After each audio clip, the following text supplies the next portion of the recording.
Hello beautiful soul! Welcome back to my channel. This is my Ame Pro Japan, Kabayan Aris. This reading is for you. Tingnan natin na yung August 1 to 8, 2026. Maraming salamat po na sa aming subscriber, new subscriber, cross-watcher, at sa mga bagong pasok dyan. Welcome na welcome kayo sa bahay ni Ate Ay May. Salamat kayo sa nakataban ng po sa mga comments. Sa mga nagpa-personal reading, marami pong salamat. Kung gusto mo ng personal reading para sa details, is ilalagay ko dyan sa screen yung aking FB or pumunta kayo sa description below o sa pinaka-YouTube na dyan po yung link ng aking FB. Paki-message ako para sa details. Ingat kayo sa scam ha, kasi baka ma-scam kayo. May nanggagaya sa akin. General reading tayo, Aris. Vice versa, lagi mo tatandaan na hindi mo ito personal reading. Okay, Aris. Andito ka sa sitwasyon mo na may mga bagay ka na iniisip, pwedeng trabaho, pera, or mga bagay na gusto mong i-forward ng mga plano, pwedeng nahanto sa point, o mga bagay o sitwasyon na gusto mong aksyonan, or pwede rin sa mga bagay na gusto mong i-progress, pwedeng mga bagay na gusto mong i-try, no, sa iba sa inyo, or pwede rin na you are thinking, o pwede rin kasi may mga hinihintay kayo, no? May mga bagay kayo na hinihintay this time. Nandun yung mga pagsisiyasat, paghahanap ng katotohanan para sa iba, or ganito ba, ganyan ba, dapat ba, kailangan ba, mga ganong sitwasyon sa iba sa inyo, or sa iba sa inyo, nagkakaroon ng mga urong-sulong na sitwasyon. Pwede na doon sa point na iyon. Handito rin yung point na pwede rin na mas sinasamahan mo ngayon yung mga taong gusto mo kasama or may mga pagmumuni-muni na sitwasyon ako na nakita sa iba sa inyo. Sa iba sa inyo, mas nag-iingat kayo this time or mas kinakailangan nyo mag-ingat this time sa lahat ng aspeto ng buhay mo. Ang sinasabi dito, no? Yun. Handito yung point na ano ba yan, anak? Ang gulo. Na handito yung point na may mga bagay ka daw na iniilusyon. Ganyan. May mga bagay ka daw na iniilusyon, may mga bagay ka daw na gusto mong i-let go, baguhin, maging stable, yung nakita ko dito. Pwede may mga problema kayo sa financial, trabaho, sa iba sa inyo, na handun yung point na nagkakaroon ka ng idea or may mga creative idea ka na you want mo na maging reality yon or maging totoo yon, ano? Or pwedeng sa iba may mga bagay kayo na gusto nyo i-pursue this time, di ba? Yan, i-pursue nyo kasi ang kalabasan nun is victory and success. Ang nakikita ko dito. May mga offer ako na nakikita. Pwede iba sa inyo is may mga offer situation na magaganap. Or pwede yung offer na yun kasi sa iyo mismo ang gagaling. Ano? Ibig sabihin yung idea mo na yun. Yung idea mo na yun, as long as na-pursue mo yun, magsasucess yun. As in, no, magsasucess siya. Basta magbigay ka lang daw ng effort doon sa sitwasyon na yun. Kasi, ikaw kasi yung ikaw talaga yung driver ng buhay mo. No? Nobody can control you. Kumbaga, depende yan kasi sa iyo, no? Kung paano ka magmamaneho, paano ka pipreno, o paano ka hihinto, paano ka mag-handle, kung kaskasero ka ba, o mahinahon ka ba, o magmamadali ka ba, depende yun sa iyo. Tandaan mo, nasa sa'yo yung control na to. Wag mo naman sa akin sabihin na hindi ka marunong mag-drive. Hindi naman, example ko lang yun. Okay? Kumbaga, doon sa point na yun. Yun. Kumbaga, nasa sa'yo yung control na yun. Control na ito to success. Nandito na yung point na magkakaroon ng mga happy gathering. No, may mga happy gathering situation, may mga creativity, joy, collaboration, or may mga tao na magbibigay ng love and support sa iyo or ikaw ito sa kanya. Handa na yung point na there's a receiving situation. O may mga bagay ka na iniisip na gusto mong ma-receive or may mga bagay na iniisip ka na gusto mong bigyan. Handito rin yung point na mas nagiging aware ka ngayon this time or magiging aware ka or kinakailangan pagdating sa trabaho, pera, or business man yan. May mga time daw na mananakit ang ulo o paa mo or pwedeng sa iba sa inyo is may taong may sakit sa puso or bandang dibdib. Sana wala. No? Pwede rin kasi sa iba sa inyo is may lungkot lang talaga na nararamdaman. Kasi handun yung sadness. You feel rejected and you feeling abandoned sa iba sa inyo. Handito rin yung point na may mga abundance ako na nakikita sa iyo. Pagdating sa abundance, ipapaliwanag ko para mas maintindihan nyo. Hindi ko alam kung napaliwanag ko na sa inyo to eh. Abundance is also, hindi lang siya pera. Abundance is also the quantity and the supply na nare-receive natin. Ate, ano yun? Ibig sabihin, yung talent mo, yung pera mo, yung mga tao na nasa paligid mo na nagbibigay ng pagmamahal at suporta sa'yo, yung damit mo, yung kinakain mo, yung pamilya mo, yung mga project na dumarating sa'yo, yung overtime mo also dati sa abundance, ano, kung dati wala kang overtime, ngayon maka-overtime ka, abundance yun. Yung mga tao nakakatulong sa'yo, that also the abundance. Kaya wag niyong sasabihin na pera lang ang abundance, okay? Kailangan yung maliwanagan sa sitwasyon, hindi lang po dahil sa pera ang abundance. Halimbawa, pwede kasi ang abundance isang beses kang makain kang isang araw. Sa next day, magiging 2 araw yon. 2 beses pala. Isang araw, isang beses ka kumakain sa isang araw. Sa pangalawang araw, magiging 2 beses ka nakakain. Ibig sabihin, that is the abundance, na plus yung abundance mo, di ba? Yun ang sinasabi dito. Sa iba naman sa inyo is, may trabaho ka na, may tatrabahuhin ka pa. Sa iba naman sa inyo is maaring mapapanggabi ka, pang umaga, pang tanghali, or may shifting na mangyayari. Ibig sabihin, pwede nasa section 1 ka, section 2, or section 3. Sa iba sa inyo. Sa iba sa inyo is may mga bagong project na, or bagong opportunity na darating sa buhay mo. Yun na nakikita ko sa iba sa inyo. No? Andito rin yung point na may mga bagay o sitwasyon ka daw na mabivision sa iba sa inyo, or may malalaman kang katotohanan. May paghihintay eh. Pero ang sabi to, may paghihintay. Sa iba sa inyo siguro may paglabas, siguro may mga celebration o magchichill-chill kayo, malam mag-aaya, may mag-aaya, tapos kakain kayo sa labas, inom kayo sa labas, kaya may mga magchichill-chill ako na nakikita sa iyo, no? Dito, mag-ingat ka sa mga tao na nasa paligid mo, ha? Tsaka sa pera mo. Tingnan natin energy mo. Energy ni Aries.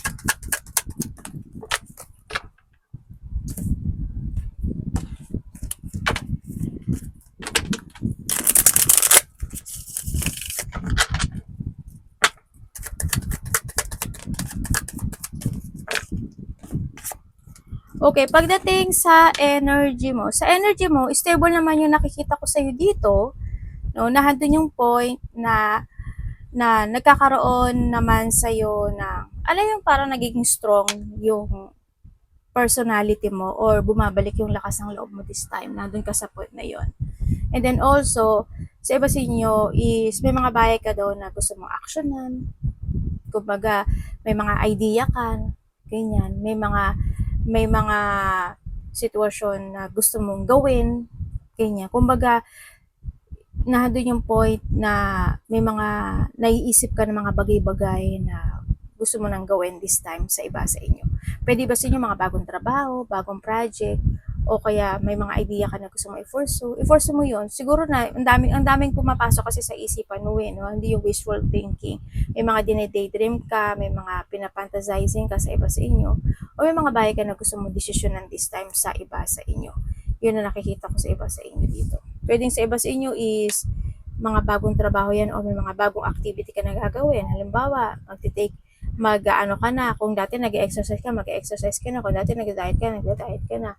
Ngayon, ang nakikita ko naman din sa iba, mas ngayon, nahandun yung action mo when it comes to value yourself, to value yung meron ka ngayon, nandun ka na sa point na yun. Nagkakaroon ka ng transformation. Ano yung Voltes 5, ate? Basta may nagbabago sa'yo. Kumbaga, nagre-reset ka. Ganyan, nagkakaroon ng pagre-resetting. Kumbaga, you will back from the basic. Kumbaga, parang nahandun yung sa point sa iba sa inyo na umaasa ka na magiging maganda yung sitwasyon. Nahandun yung iba. Yung iba ganun. Tingnan natin ang parating kay Aries.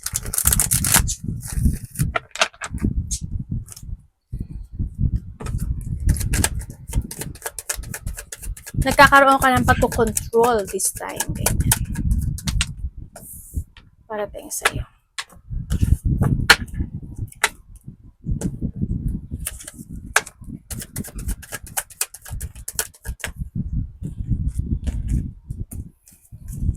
Aba, ang dami mong 5. 3 na yung 5 mo. Ay, ito, 4 na pala.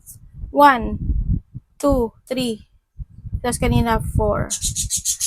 Changes is coming sa'yo. May mangyayaring pagbabago sa'yo. Okay. Parating sa iyo. Parating sa iyo. Ang dami mo namang iniisip. Ang dami mo daw iniisip, kaya masyado ka naging emotional. Pwede rin kasi na, sorry ha, uminom ako ng otsa. Pwede rin kasi sa iba sa inyo is maraming, parang naguguluhan ka or maraming frustration maybe. Hindi ko alam kung sa trabaho siya or kung sa aspeto ng buhay mo yan. Merong sitwasyon na nakapagpo-frustrate sa'yo or medyo naguguluhan ka lang siguro, ganyan sa iba sa inyo o baka pagod ka lang din talaga, ganyan. Pwede sa iba sa inyo, handun yung point na nagiging emotional ka kasi may hinihintay ka na gusto mong ma-actionan, naghahanap ka ng clarity, may mga bagay ka na gusto mong itama, may mga bagay ka na gusto mong desisyonan or itama o pa sa action ng something ganun, gusto mong ma-fulfill, ma-achieve, mga ganun. No, sa nakita ko dito. Parang nahadod din yung point na may mga sitwasyon na gusto mo ng panindigan o may paninindigan ka. Sa iba naman sa inyo, maybe you are busy. Ang nakikita ko dito, pwedeng busy ka this time dahil sa may mga nangyayari sa iyo na sitwasyon na ikinasisiya mo o ikasisiya mo. Pwedeng nahadon sa point na yon sa iba sa inyo. Handito rin yung point na may tao makikipag-usap sa iyo or may tao na mag-o-offer sa iyo. Yan. Halimbawa, may problema ka, pwedeng may tao na mag-offer sa'yo or may taong tutulong sa'yo o makipag-usap sa'yo na siya ay makatulong sa'yo. Or pwede rin naman sa iba sa inyo is may taong may problema, tapos iti-text ka niya, kakausapin niya para humingi ng tulong. Pwedeng nandun sa point na yon, vice versa. Nagkakaroon din ng pag-uusap related to a territorial, no, sa iba sa inyo. Andito rin yung point, bakit ang ng situation. Medyo magulo. Ang daming tao. Na ano yung mata ko? Ang daming tao. Anong meron? Universe. Maraming tao. Hindi ko alam kung bakit maraming tao. Pero yun yung nakapagpapaprostrate sa'yo, no? Kasi may struggle ako nakikita. May mga disagreements, struggle, conflict. May mga hindi pagkakasundo no? May gulo sa iba. Sa iba dito, may mga taong naiirita o ikaw naiirita ka. May taong kinaiirita ka, pwedeng doon. May mga battle, may mga tension, kumbaga na doon sa point na yun. Dumadaan ba kayo sa justice o something you want justice parang na doon sa point na yun? So, nakita ko dito. Yan. May sadness but still, ang sabi naman dito is as long as maninindigan ka at as long gagawin mo yung at as long as lalaban ka or handun yung determination mo at magiging matatag ka, is makakamit mo daw yung ninanais mo. May tao na parang nagpipilit. Alam mo yun? May tao, pwedeng ikaw ito, baka may pipilitin ka na sitwasyon na gusto mong ibigay talaga yung effort and hard work na yun, o kaya kasi gusto mong i-develop yun, gusto mong ma-develop yun, pwedeng nandun sa iba sa inyo may mga bagay daw kayo na mamasterin, o kaya may mga pa-practicein kayo, o may mga bagay kayo na pufukusan, at magkukumit kayo doon, pwedeng nandun sa point na yun. Sa iba sa inyo, yun.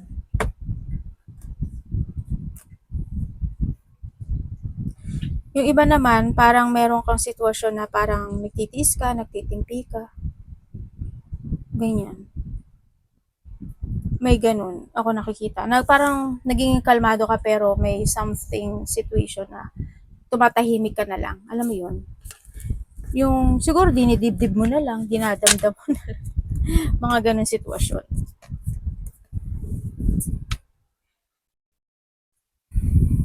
Tingnan natin. Dapat iwasan. May taong matigas ang ulo. Tapos, meron ako nakikita na may tao na hindi ko alam kung hinahamon ka ba niya or hahamunin mo ba siya or siya yung kakompetensya mo. May tao kong ganun. Yun ang nakikita ko dito. May mga taong hindi ka gusto, Aris. May mga taong galit. Ay, naku, napupo yung anak ko sa baraha. Pag hindi ko kasi napunasan yung pupo nila, nagmamarka sa baraha, nagmamantsa. Dapat iwasan. Ang dami talagang tao. Sana walang protest, ano.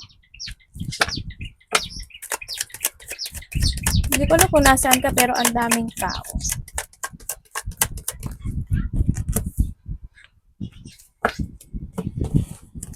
Dapat iwasan.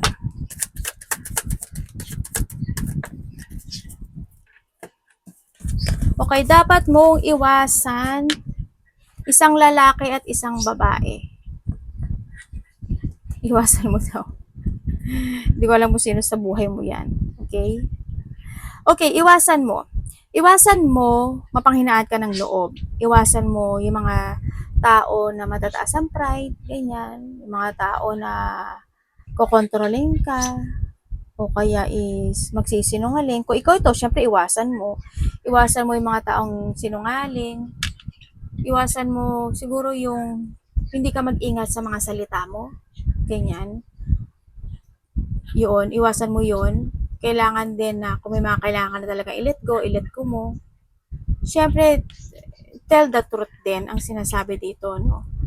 Yun. And then, nandun din yung point na gamitin mo daw yung talino mo, yung karunungan mo, ganyan, para daw baguhin yung sitwasyon.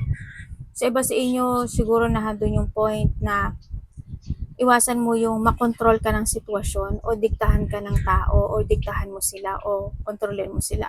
Sa iba dito, kung may mga bagay ka daw na gusto mong desisyonan sa buhay mo, gawin mo, actionan mo.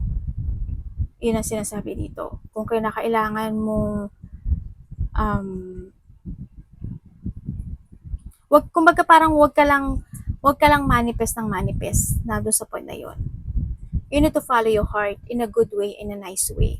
Wag lang puro manifestation, but still, kasi nasa sayo yung pagbabago na to eh. Nasa sayo yung action o yung decision na to. Kumbaga na doon sa point. Kung kailangan mo ng suporta, why not? Humingi ka ng suporta.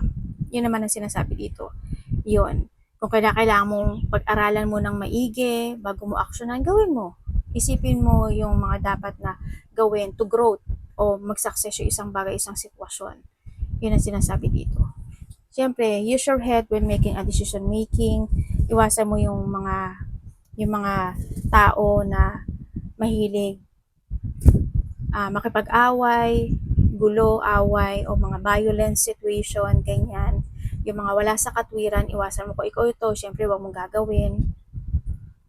Kung may mga taong mapanakot o nananakot or ikaw ito, wag mong gagawin. Kung may mga taong nananakot, bakit natatakot ka ba? Hindi, syempre, di ba? Wag kang matatakot, syempre.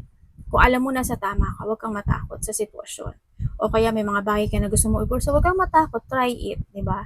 Nandun sa point na yun. Sa iba sa inyo, may mga sitwasyon na hindi nyo pa natatanggap or hindi nyo pa na let go. Sa iba sa inyo, mayroong sitwasyon.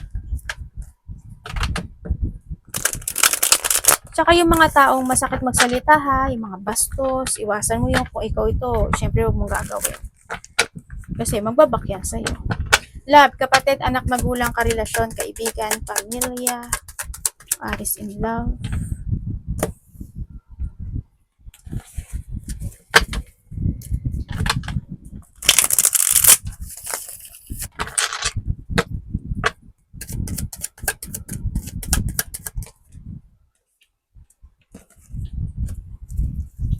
Uy, ingat ka sa mga salita mo ha. Minsan kasi yung iba sa inyo, well, hindi naman ikaw lang naman. Kumbaga lahat naman. Minsan kasi iba nagtatali-talinuhan, nagmamaru-marunungan, pero may masabi lang. May mga ganun sitwasyon. O kaya kung may mga taong gano'n, wag ka na lang din o kung ikaw ito, syempre iwasan mo, diba? Okay, kung single ka. Kung single ka is may mag-o-offer sa'yo. Pero ikaw gugulat mo dahil itong taon na to is may pamilya na or may karelasyon. Baka maging third party ka. Okay? Sa iba sa inyo, pwedeng ito is may anak na. Sa iba naman sa inyo, kayo is nagkahiwalay na. Pero choice mo yan. Diba? Sa iba naman sa inyo, kayo sa karoon na ng paghihiwalay. Ang nakita ko dito, pwedeng sa iba naman sa inyo is kinuha na rin siya ni Lord, pwedeng nandun sa point na yon. Or sa iba sa inyo is, kung nagkahiwalay lang talaga kayo, no? Yun na nakita ko. But still, nandun yung caring, ano, pagdating dito sa connection na ito. Ang gusto niya kasi dito is, gusto niya ng getting together. No, or vice versa tayo. Ganyan. Gusto niya ng getting together or vice versa. Yun na nakita ko. Pero hanggang sa point na ayaw niyang ma-reject. Or pwede rin kasi na bumalik pero nagkaroon ng rejection na nagulat siya na hindi siya makamove on. Pwedeng nandun sa point na yun, ano. Yun na nakikita ko dito. Pero gusto niya ng union. Bumabalik-balik sa kanyang alaala o namimiss ka niya. Sa iba naman sa inyo, vice versa. O bumabalik sa kanyang alaala yung relationship na ito. Yun ang sabi niya. And may apology siya na sinasabi. Yan, nag-apology naman siya. Para daw sa kanya, itong relationship na ito is unfinished. They want one more chance. Yun ang sabi. Or vice versa. Kumbaga ano ba to? Nasa feelings ka pa rin niya. Kumbaga, nandun sa point na yun. Sa iba naman sa inyo, tandaan nyo, this is an energy reading, hindi mo to personal reading. Energy po tayo ha, vice versa. Kung kayo is in a third party relationship, yes, nahandun yung point na yon. Kumbaga is, kasi ang sinasabi rin kasi ng isa dito, single siya. Yun. Sinasabi ng isa dito, single siya. Kaya rin syempre may pumapato sa kanya. Tapos tsaka lang niya sasabihin, after na, pag nagkaroon na ng ng either bookingan or after na nahulog na, ganyan, tsaka lang sasabihin niya. Or pwede rin kasi na sinasabi niya kapag may mga sitwasyon na ganun. Sa iba sa inyo, baka sinasabi after na nahulog na yung isa, saka lang siya magsasalita, ganyan. Sa iba, maaring sasabihin na nagkahiwalay na kami, ganyan. Babalik ta rin niya yung sitwasyon. Ingat kayo, di ba? Well, sana hindi ikaw ito, no, sa iba sa inyo. But still, sa may mga third party dyan, nasa sa'yo to, choices mo to. Sa nakikita ko dito. Kung may mga anak kayo, decision nyo na lang yan. Diba? Kasi handun pa yung love nung isa sa inyo sa nakikita ko. Pero isa dito na baka very independent. Alam mo yung parang yung independent, yung parang feeling niya single siya, wala siya karelasyon, gano'n.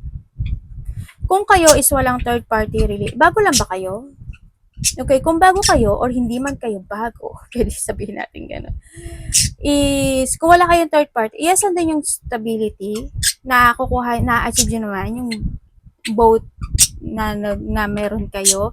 Yun nga lang, syempre, may mga pag-iisip pa rin, no, na kaganapan will come in this connection na siguro nagkakaroon ka ng self-questioning sa sarili mo na kami ba talaga, magiging matagal ba kami, ganyan. Pwede nagkakaroon ng ganon. Kung matagal na kayo, syempre, may mga sitwasyon na nagtitimpi ka sa relationship na to, pwedeng nato sa point na yun.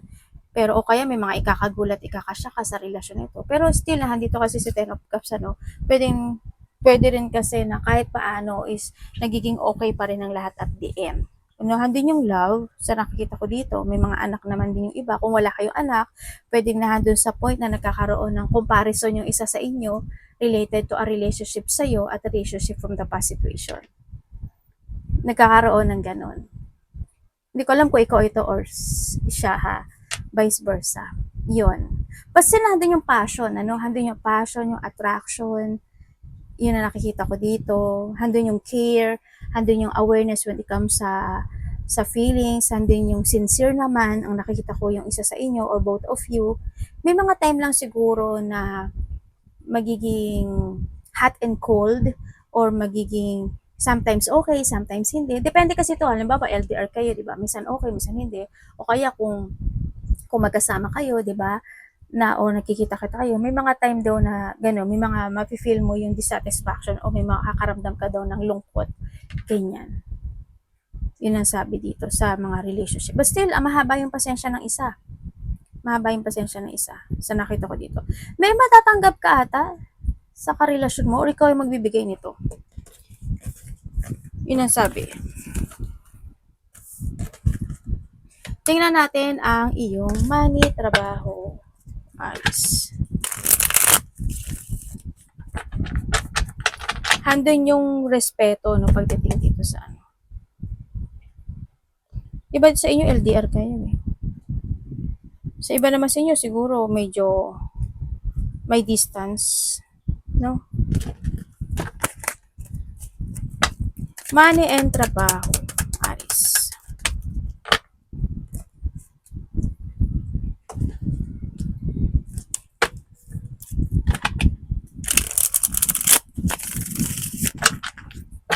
Ganda ng pera mo, puro pera yan, no? Ganda ng pera mo.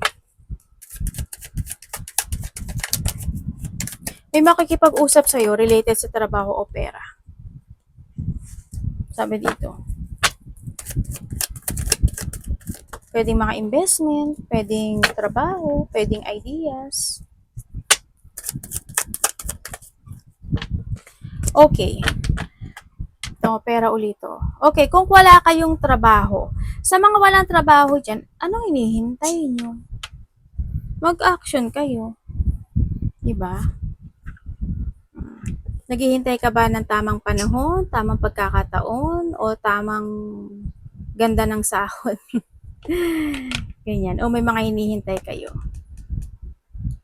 Alam nyo, sabi nga ni Chinkitan, alam mo ba, napanood ko yun si Chinkitan, sabi niya, yung iba daw mga Pilipino, or mga tao, kumbaga, kaya daw walang nangyayari sa buhay kasi palagi na lang daw naghihintay in a perfect timing.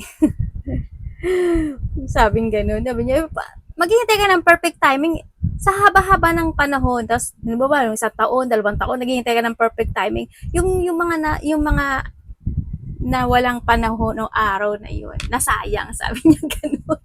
Ito yung mga perfect timing pa. Yun. Inano ko lang sa inyo ha, shinare ko lang kasi parang ganito yung sitwasyon kasi. Kaya shinare ko. Tama naman siya. Tama naman siya. Ganun. Parang nagkakaroon ng mga pagpapaliban, kumbaga, yung mga tao. Parang ito, yung nandito sa sitwasyon, parang nagkakaroon ng ay, sa next, ano lang, ay, sa ano na naman, ay, sa ano na naman, mga gano'n, nadidelay. Diba? Kumbaga, imbis na enforce mo talaga siya, diba? Yung mga gano'n. Okay, kung wala ka naman, kung may trabaho ka naman, kung may trabaho ka naman, ang nakikita ko sa'yo dito, sa trabaho mo, siguro hindi maaalis kasi yun, no? Pero sa reading mo kasi nakuha ko to, sa energy na to, hindi maaalis yung mga sitwasyon na magkakaroon ka ng disappointment sa mga kasamahan mo sa trabaho o kahit sa company mo, ganyan. Magkakaroon talaga ng gano'n. Natural na din kasi yun. Siguro may mga bagay na konting lungkot, kumbaga na-handle nyo yung mga disappointment, may mga failure situation, ganyan. May mga feeling loss, ganyan. May mga pinagsisisihan, pwedeng na doon sa point na yun, sa iba sa inyo. Yan. Pwede halimbawa, nagsalita ka sa kanya, tapos nagsabi ka sa kanya, pero chinismis ka pala, pinagsisihan mo na nga talaga yun. Tapos, yung mga bagay na sana sinabi ko na lang pala, ganyan-ganyan. Pinagsisihan mo kasi dapat sinabi mo na nga. Yung mga ganun sitwasyon. No, hindi maalis yun no, yung mga ganitong sitwasyon. But still, focus ka lang. No, mag-focus ka lang sa trabaho mo. Nandun sa ganyo. Habaan mo pa yung pasensya mo hanggat maaari. Sa nakita ko ito. Sa pera mo naman, you investing something eh. Kumbaga, pwedeng naghihintay ka na lang sa iba sa inyo at naghihintay ka lang ng harvest, pero may mga darating pa daw ng mga projects sa iyo. Or maybe you have an idea to pursue na gagawin mo, o may mga bagay ka na pinag-iisipan na yun daw yung makakatulong sa iyo to success sa buhay. Kaya gawin mo yun kasi puro pera yan, no? Yun na nakita ko dito. Gawin mo siya. Pero hoping, kasi iba dito nagkakaroon ng pagpapaliban. Kasi yung makatulong sa iyo. Pera kasi ito eh. There's a victory and success happens pagdating sa pera. Ibig sabihin, magkakaroon siya ng leveling up or breakthrough to, no, sa iba sa inyo. Yan. Or maybe you have an idea or may mga exciting pursuing project ka, ganyan. Magkakaroon ng leveling up sa iba. Kumbaga, when it comes to leveling up siguro is may mga bagong project, creation, pwedeng pursuing idea, o kaya is mahabaan yung oras mo, diba? O kaya is night shift ka, yung mga ganun sitwasyon. Magiging stable ka sa trabaho mo, mga ganun. Tapos, hoping hindi naman lahat, but there's a bad news. Ako na nakikita sa'yo, Aris. There's a bad news in early matter. Or pwede rin sa iba sa inyo is may mga lack of progress. Ibig sabihin, when it comes to a lack of progress, pwedeng may mga bagay na pwedeng nauudlot, napapagpaliban, nadidelay, hindi nangyayari, o hindi pa nangyayari, o hindi pa magawa-gawa sa iba sa inyo. Sa iba naman sa inyo is nagkakaroon ng unhealthy lifestyle. Pagdating sa unhealthy lifestyle is hindi yung iba sa inyo hindi marunong mag-manage ng pera. Okay? Ibig sabihin, either hindi kayo makaipon or pwede rin naman kasi na nag-iipon ka o mga ipon mo na ilalabas mo. Kaya mag-ingat ka. Pwedeng hindi man yun nangyayari ngayon, mangyayari siya. No? Yun, kaya rin pinakita rin dito sa situation na ito. Kaya mag-ingat ka na lang. No? Kumbaga, mas be responsible. No? Sa nakita ko to, be responsible. Tsaka wag tatamad-tamad. Hindi ka naman tamad actually, no? Masipag ka naman talaga. Pero siguro, when it comes sa sinabi kong tamad-tamad, baka nga nakabakasyon ka o naka-holiday ka or pwede rin kasi naman na may mga bagay ka naman talaga gusto mong gawin kaso kulang ka sa pera yun o kaya is kung may mga idea ka talaga gawin mo. Tsaka may ka-strategy, no? Yung sinasabi. Parang, panoorin niyo si Chinkitan. Hindi naman ako na ano ni Chinkitan, na, pero minsan kasi dumadaan siya sa screen ko. Yan, kasi mahilig ako sa ganun. Alam mo, mahilig ako sa ano kailangan gawin para lumago lalo yung pera, yung mga ganun. Basta bigla kasi siyang dumadaan. Hindi ko alam ba, hindi ko naman siya pinapanood. Di ba? Basta bigla siyang dumadaan bigla. Siguro it's a sign na pinapakita sa akin. Pwedeng ganun na, oh, ganito yung magandang idea. Pwedeng ganun. Kaya minsan panoorin nyo yan. Magkakaroon kayo ng idea kay Chinkitan talaga. Yun. Yun na nakita ko sa inyo. Kaya mag-ipon na kayo. Okay? Mag-ipon na kayo sa nakita ko sa inyo dito. Kasi pwede may mga pagdadaanan talaga kayo. Sabi sa inyo, may victory and success talaga. Pwede may mga gagawin talaga kayo. Or may mga project kayong ginagawa na yun yung hinihintay nyo na i-harvest nyo na lang. Yan. But still, nandito yung success, oh. Sa iba sa inyo. Yan. May mga material success, wealth, prosperity, or kasaganaan. Ako na nakikita pagdating. Pwedeng sa iba sa inyo may hihingi na suporta sa'yo pagdating sa pera or nagsusuporta ka talaga o may susuportahan ka pagdating sa pera. Arigato, namaste, God